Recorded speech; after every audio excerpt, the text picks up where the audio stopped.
A beautiful young girl is dead. Her life before her, doing great in college, loving life. Maddie Brooks is dead. Her mother will never have her back. But not only is Maddie dead, she was raped by one person, for sure, two people, for sure, maybe more, just before her death.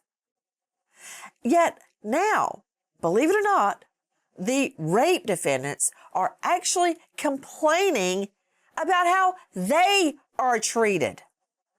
Yeah, that's happening in our great country. That is happening. The woman, the young college girl, is dead. She's been raped by, we're not really sure how many people before she's dead. And they're complaining about how they feel.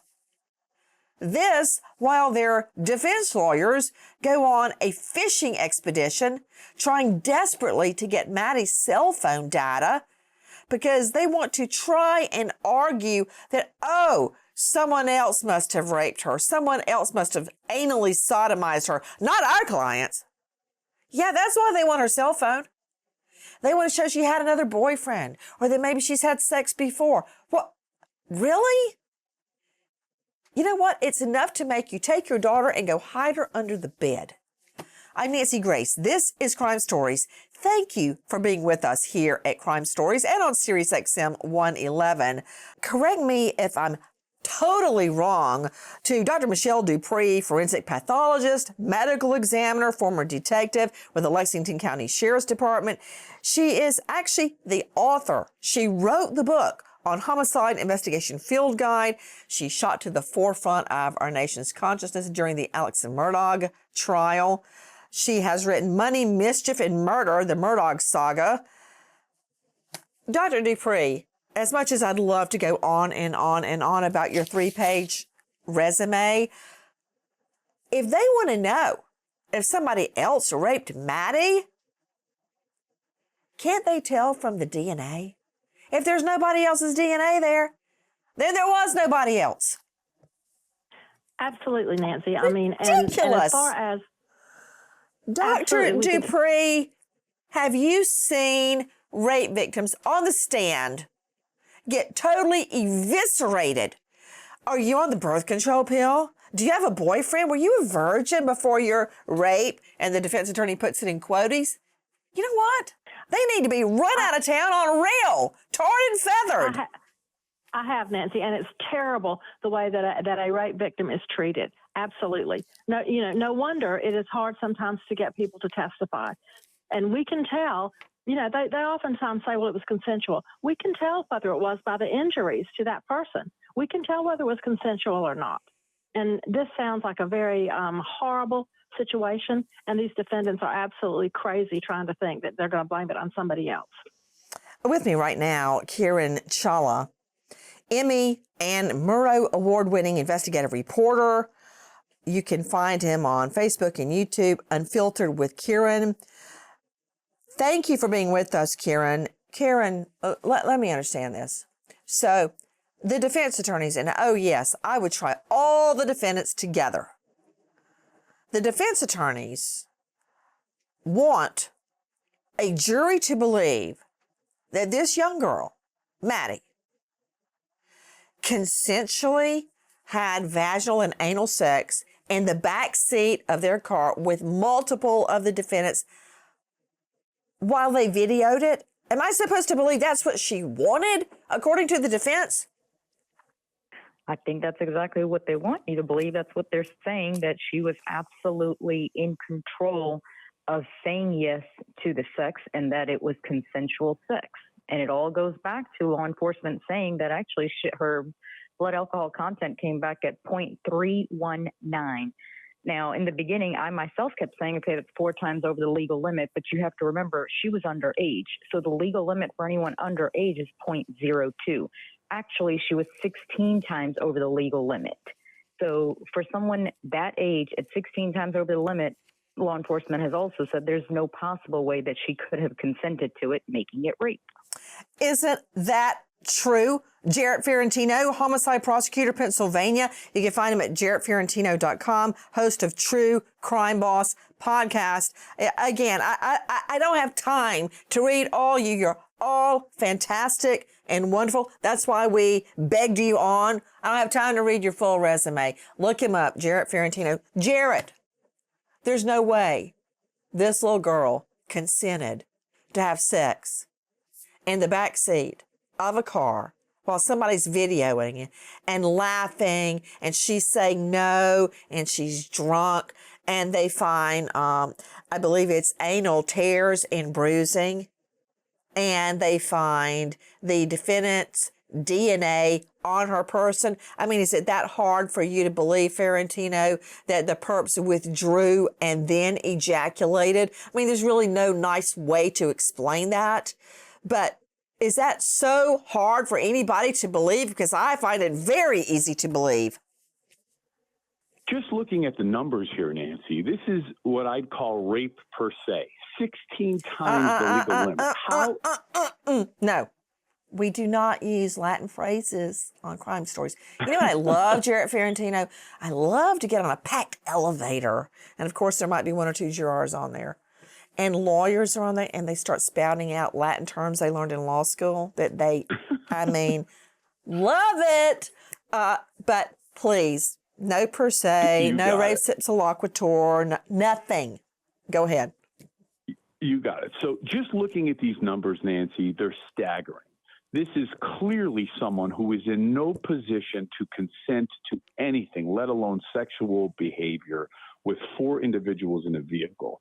If that number isn't staggering enough, it's how she was essentially dumped on the side of the road after what they're claiming was a consensual ride. In the middle of the night, in the rain, heavy traffic flying by, they put her out of the car, and bam, she gets run over and dies after she gets raped. That's what the state says. That's not how someone who was part of a consensual sexual escapade is treated. That's how a victim is re-victimized and thrown out like garbage. And that's what they did. Bill Hernandez joining me, domestic violence and sex assault detective in California. Bill, every time I start talking about Maddie's case, I get so mad I could chew a nail in half. Her mother lost her best friend that day.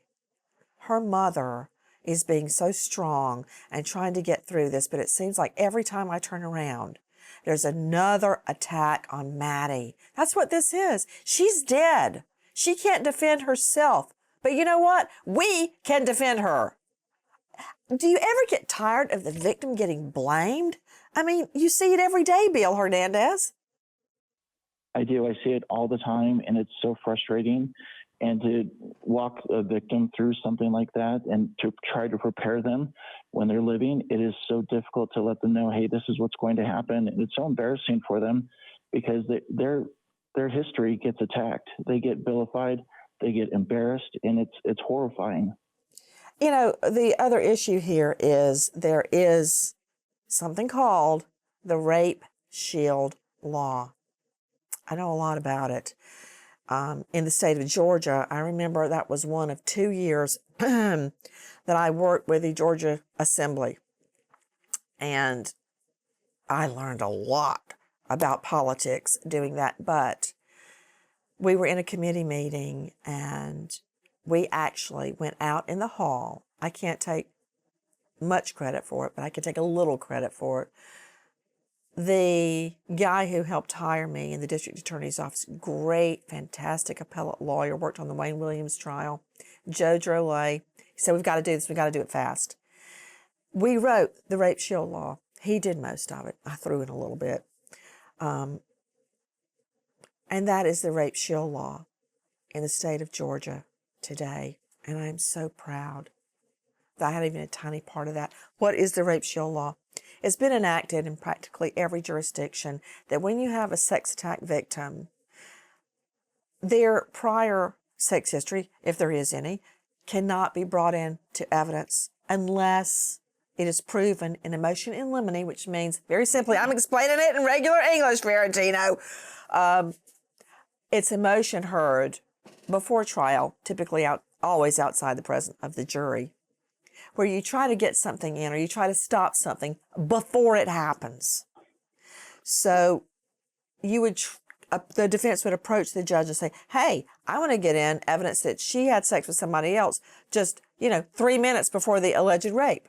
Now, see, that seems like it could be an issue, right? But here, nobody else's DNA was found.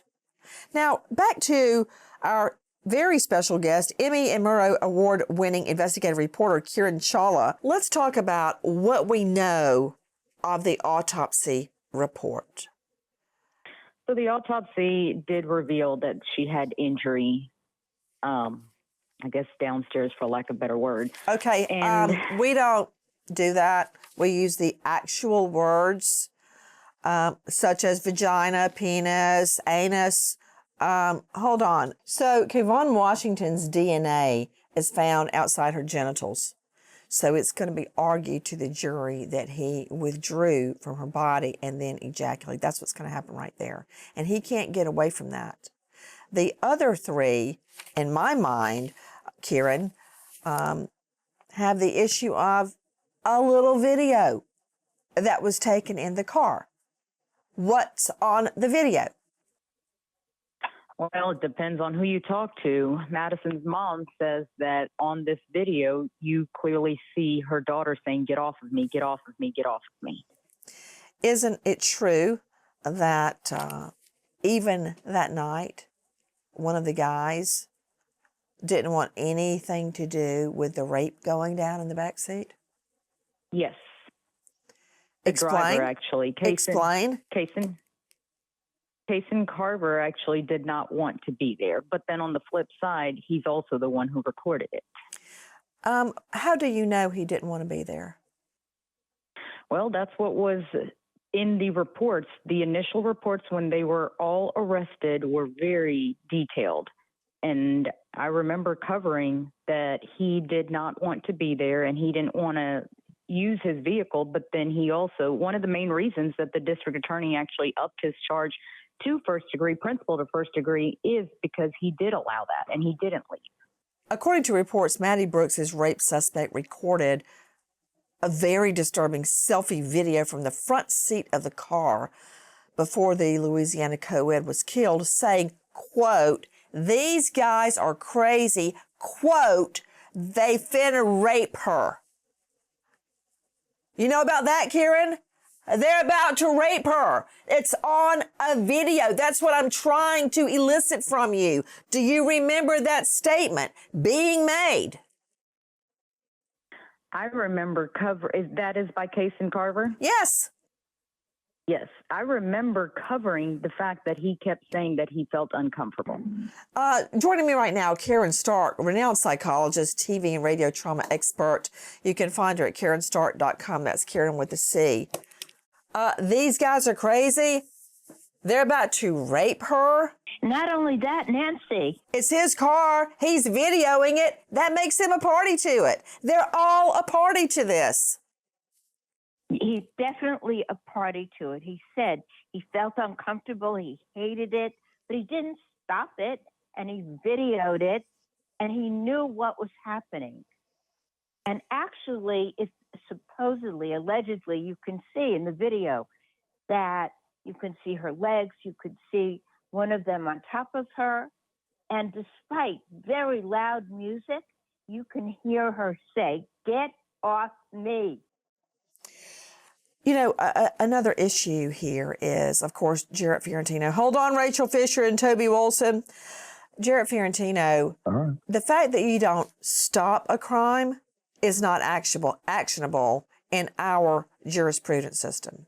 You don't have a duty to be a good Samaritan. You may be a POC for not helping, but it's not actionable. You can't be prosecuted for not helping or saving a crime victim. If you have a fiduciary duty, like you are the parent or the guardian or the chaperone on a trip, you have taken on a responsibility. There was no fiduciary duty to help here. However, if you aid and abet, you let your car be used for a gang rape, if that's what happened here, and according to the video and the state, it is, We'll see if that's proven in court. If you let your car be used, you video it, you egg it on in any way, that makes you part of it. Absolutely, Nancy. This was a conspiracy he was involved in. Him driving that car which was essentially the crime scene. He set the table. He provided the location for this to happen. His videoing and his encouraging of this, he could regret all he wants when this is over. I'm sure he could say now in hindsight, I didn't want to be there, but he could have driven her somewhere to safety. He could have tried to intervene. He's in trouble because of the affirmative acts he committed, which is he parked the car. He drove around and allowed for this to happen. He put her out of the car. And it was all his scene of the crime, and he was in control. So he's responsible for all of the acts of the conspiracy, essentially. Joining me right now, Rachel D. Fisher, forensic nurse expert. She is a SANE, sex assault nurse examiner. She's a private investigator. She's author of Taking Back the Pen. She is a forensic nursing consulting and education expert. You can find her at legalrnconsult.org. Rachel Fisher, I know you have studied this case and know it like the back of your hand. What do you make of what we have learned about the evidence taken from Maddie Brooks's body?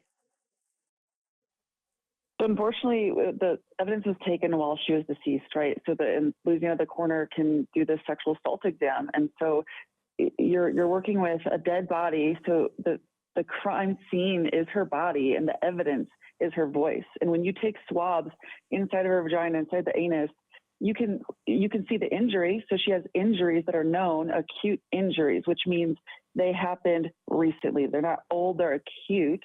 And then the evidence, that doesn't lie. That's the crime scene. That's her body. And the evidence in the swab, that's her voice. And that's what we have to work on. I want to talk to you about your characterization of her injuries as being acute. Could you explain that in more detail so us lay people can understand? So this defense, what they like to say is you can't say when the injuries got there. And when a coroner looks at a body and says, well, there's a tear or there's a bleeding tear or there's bruising, you can't age bruises, but you can say that it's present. And she obviously can't say whether it's tender or not, but we can say it is there. There's a tear. It's not healed. If it's a healed tear scabbed over, then you can say, okay, it was prior, but these are acute, meaning this just happened. And it's consistent with the history that we know of her being intoxicated, the blood alcohol level that was drawn.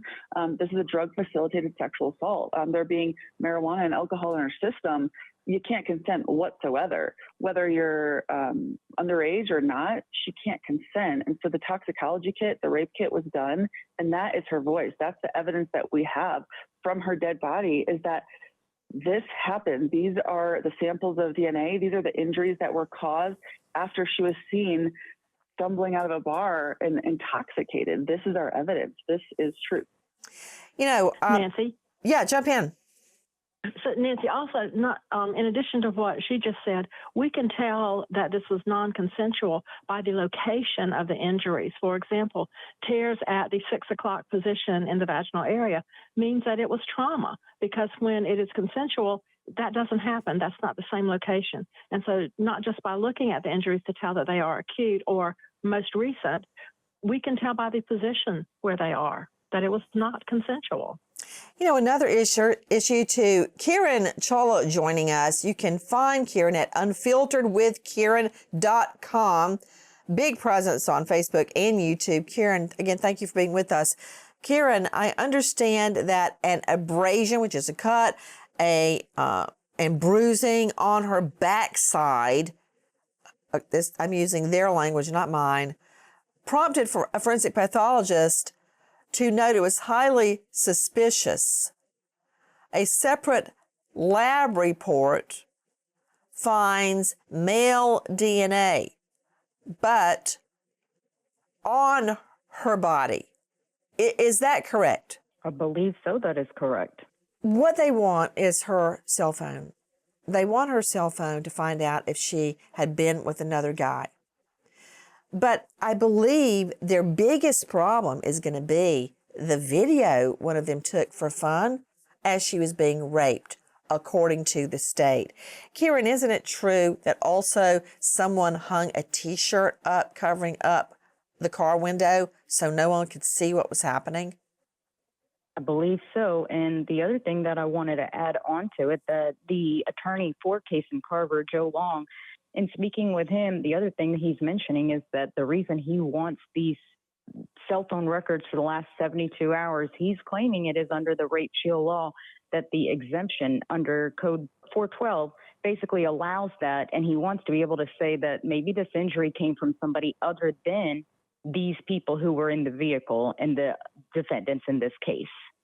And how do you respond to that, to Rachel D. Fisher, forensic nurse expert, when you say if the injuries are acute, that means they just happened?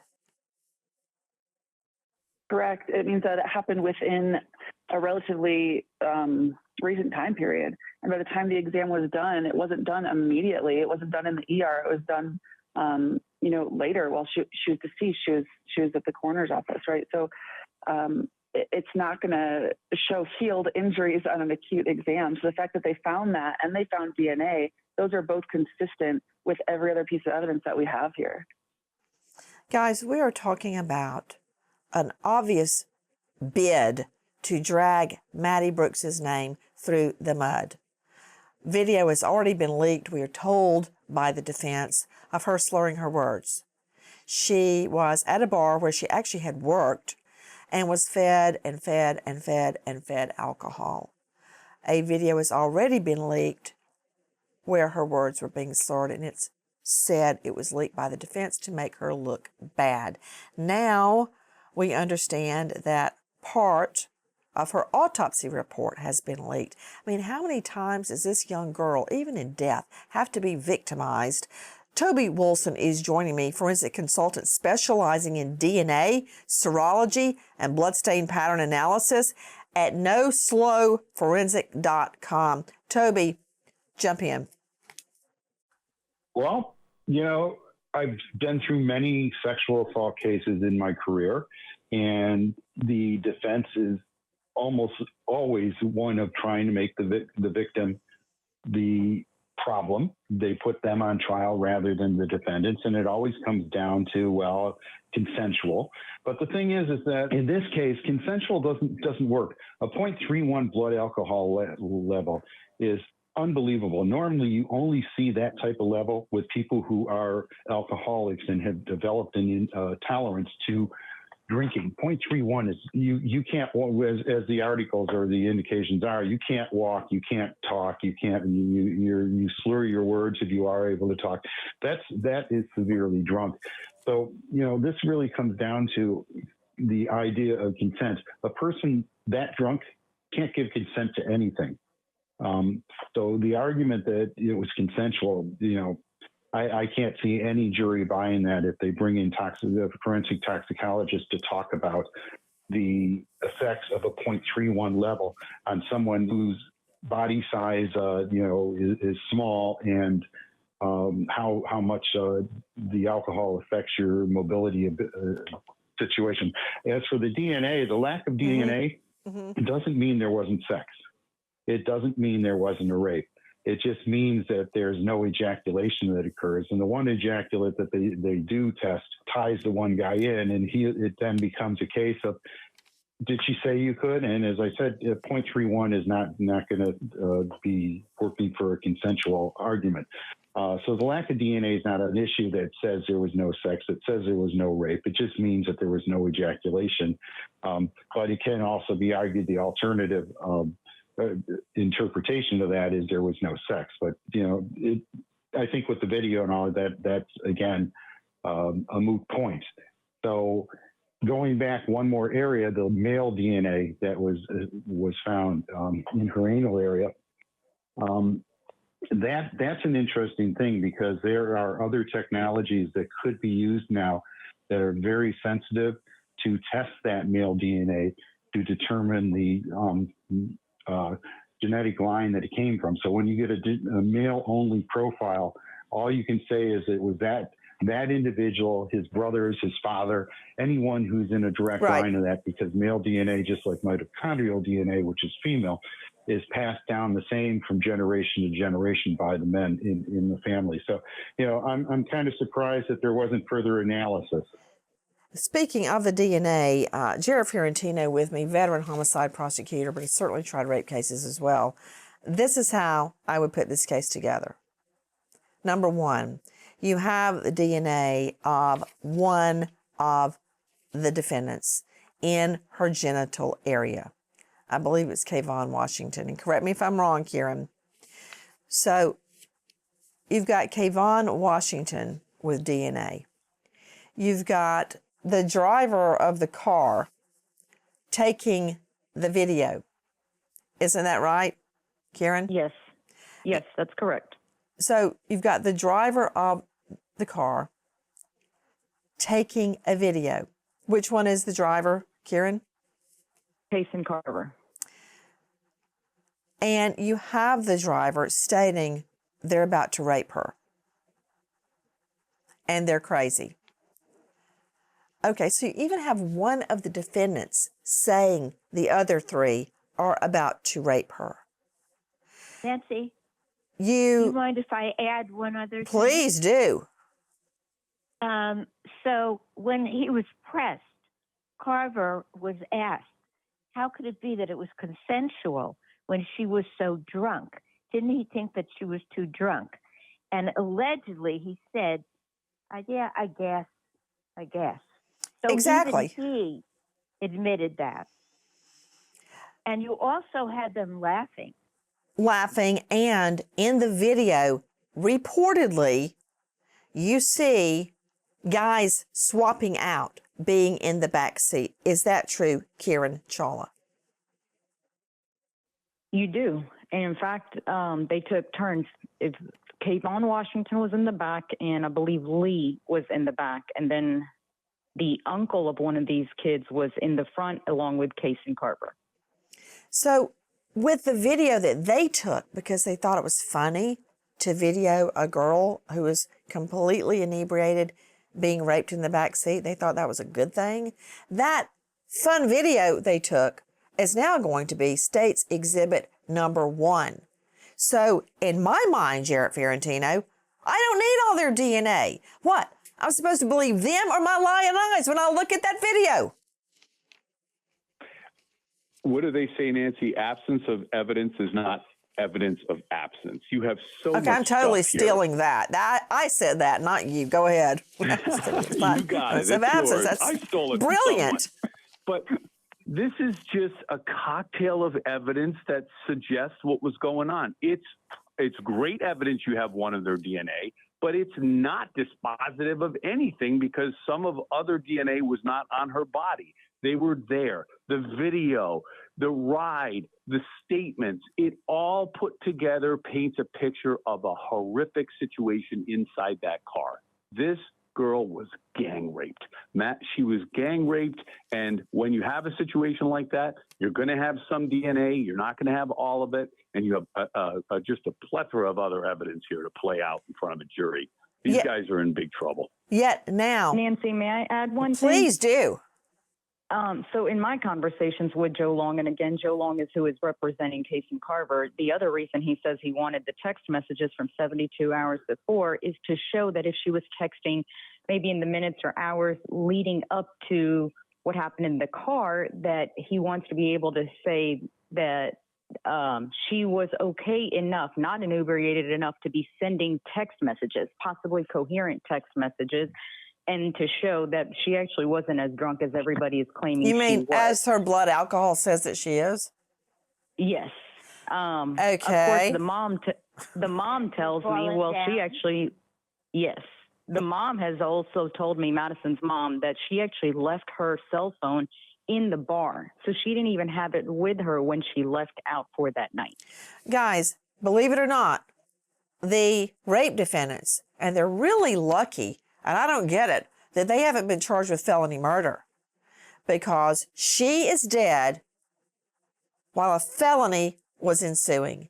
They raped her, according to the state, It's got to be proven in a court of law, of course. Then put her out of the car on a busy freeway, which is abandoned and malignant heart, which is a theory of murder, and she died. There's two theories of murder here. Felony murder, a death occurs during the commission of a felony.